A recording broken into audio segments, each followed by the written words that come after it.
child, I remember having read the famous poem, Stopping by Woods on a Snowy Evening by Robert Frost.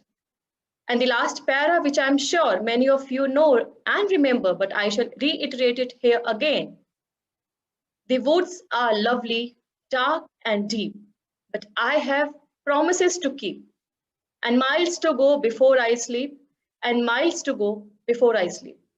Over the years, I have ingrained these values and realized that one has to keep walking, one has to reach a destination, and one has to continue that rhythm of life. So friends, let me begin by mentioning about my story in brief.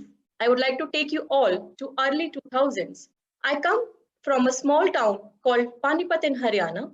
Most of you would know that Haryana has so many positives to its credit. But we also have had the issue of being a state which has been predominantly patriarchal. The societal ecosystem expects the females to be performing the traditional roles of being a housewife or a homemaker, or at the maximum undertake jobs which allows them to justify the domestic front fully. This was an odd which I was also facing during my childhood and education days. Being brought up in a middle class household, dreams tend to shrink and one may not aim too high.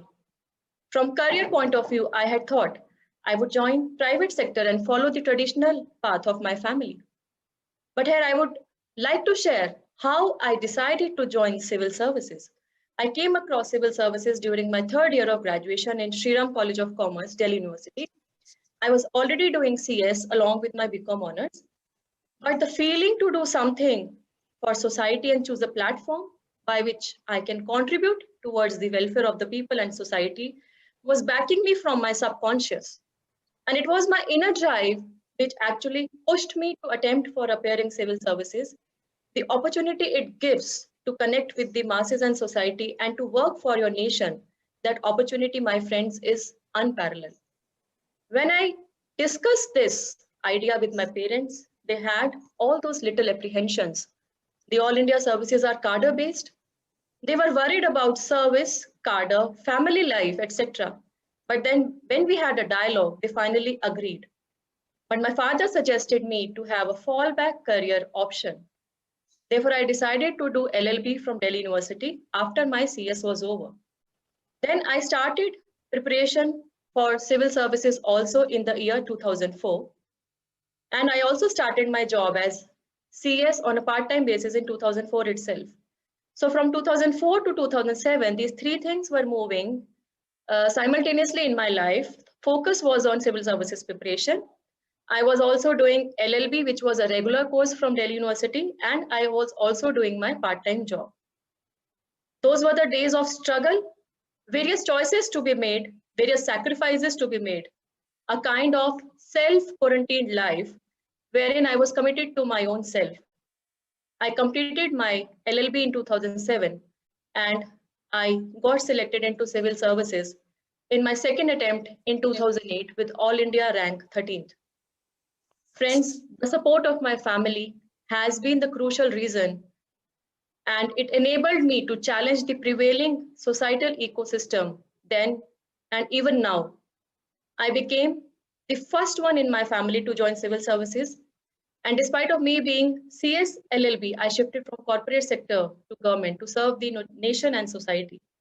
Also, I'm fortunate, I am blessed to have a very supportive husband, and my kids have been very much supportive. Now, many of you might be assuming that once you are selected into the IAS, life becomes smooth and you attain everything under the sun. But my friends, let me tell you, it was just a beginning of altogether new challenges, new opportunities, many of which I did not even anticipate earlier. Starting from my training in 2008, my life started changing. Labasna, Mussoorie, which I joined for training in September 2008, was the first hostel for me in my life. After training, another challenge came to me when the cadres were allocated. I got empty cadre and was allotted state of Tripura. I joined there in June 2009, a beautiful state in the northeastern part of our country. having different language, different culture, customs, having different food habits, and issue of connectivity to an extent.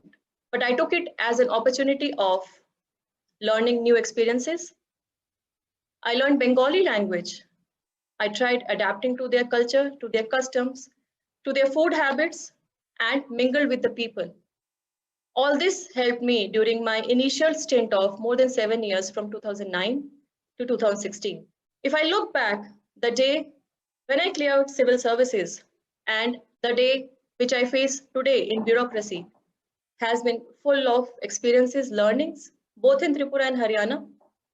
But I feel that there are various factors which affect the public service delivery, like the political will, influences, public expectations, limitations in infrastructure in forms of resources, both human and financial, frequent transfers press from media, and the kind of connect which we have with the citizens, especially after the digital interventions and e-governance.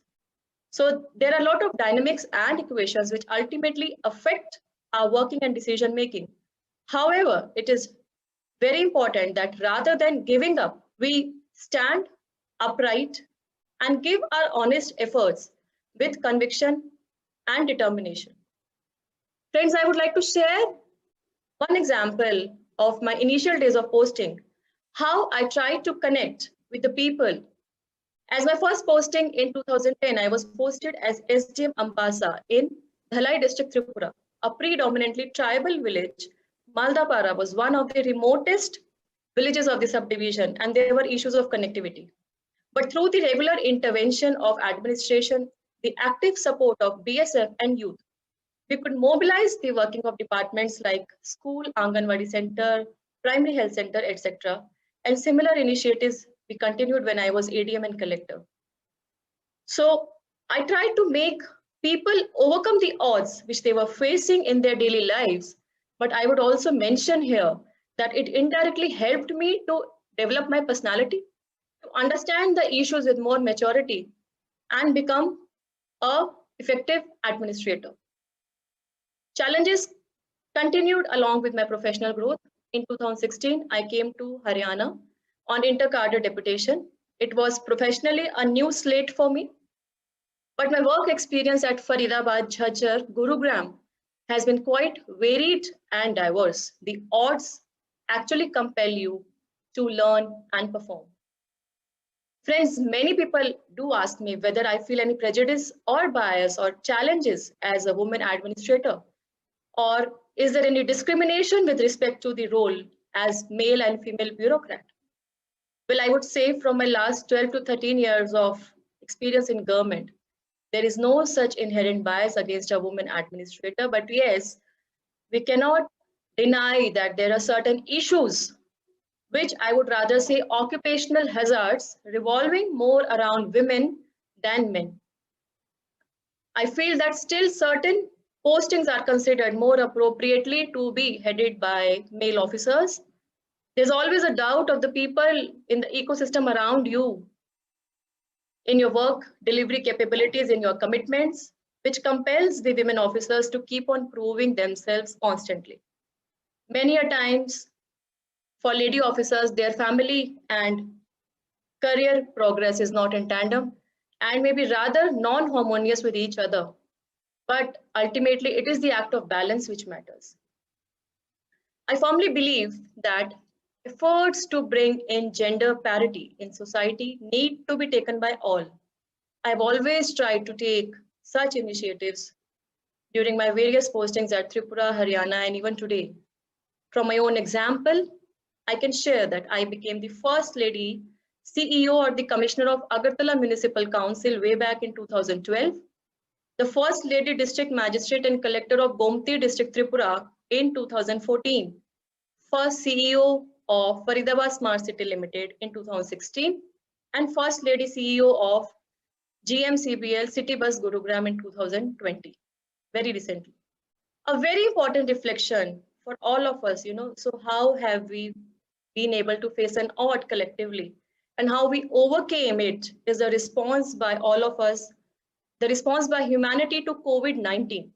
India and the world today face unprecedented challenge in form of COVID-19. This odd or the crisis inflicted us and affected us all in many ways. However, did we give up? No, we did not give up. We tried to explore. We tried to experiment, to analyze and find out a way out of this. We stood against the odd, and today we have derived the cure, the vaccine. Still, the fight is not over, and we are moving forward. So, my dear friends, what do we do finally? How do we face the odd? It's very important that you identify what drives you, identify your purpose. The courage and persistence to keep going on is powered by your own purpose. Keep reminding yourself why you started it in first place and what drives you to keep moving. Against all odds, it is very much important that you have few attributes which I believe are determination, tenacity, focus, willpower, positive attitude. Friends, I'm sure many of us have seen those determined ants walking relentlessly and with diligent focus. Often we do not have a plan of, how would we be facing an odd or challenge or an adversity. But we must plan. It is very important to have a response matrix, which would be giving you options, so which we actually term as scenario building. Now, what are the possible scenarios and what is the response matrix? Ask yourself 3 questions. What is the best that can happen? What is the worst that can happen? What is most likely to happen? So if the best happens, you would be extremely happy and satisfied. If the worst happens, you are prepared for it and you will face it. And if most likely the thing which you thought of it happens, you will accept it with contentment. Over the years, as a student and as an IAS officer, I have felt that we face challenge, but it is very important to determine how do we respond. Either we sink or we swim. For me, sinking has never been an option, so swimming is the only way out. In order to swim, I have created a framework in my mind which I call ENO, E-N-N-O. Endure, negotiate, navigate, overcome. I reiterate the points here. Begin with the end in your mind, identify your burning purpose, recognize the importance of today, avoid delays, time is of the essence, perseverance is very important, keep doing and doing it. Have someone in life for mentorship, seek help. I'm sure most of the youngsters have the potential to excel, they are very confident, but sometimes seeking help is also very important. Be open to learning, even though you may know many things around you, but may not know everything under the sun. Friends, keep reminding yourself of what drives you, identify your path, and achieve your goals with your own strength, determination, consistent efforts. Let me ask you, if a tiger was chasing you, I'm sure you will not be looking for a motivational speaker to guide you. What you will do, you'll instantly run. So we can all hear motivational speeches and read motivational books. We want, even I do that. But does it end there? No. Things are incomplete until you do it. Doing is most essential. Until you practice what you know, you won't be able to achieve what you want in life. So be prepared to run and run fast. In the end, I would mention a prose which I always recall. तुम समय की रेत पर छोड़ते चलो निशान, देखती तुम्हें जमीन देखता है आसमान. Love what you do and do what you love.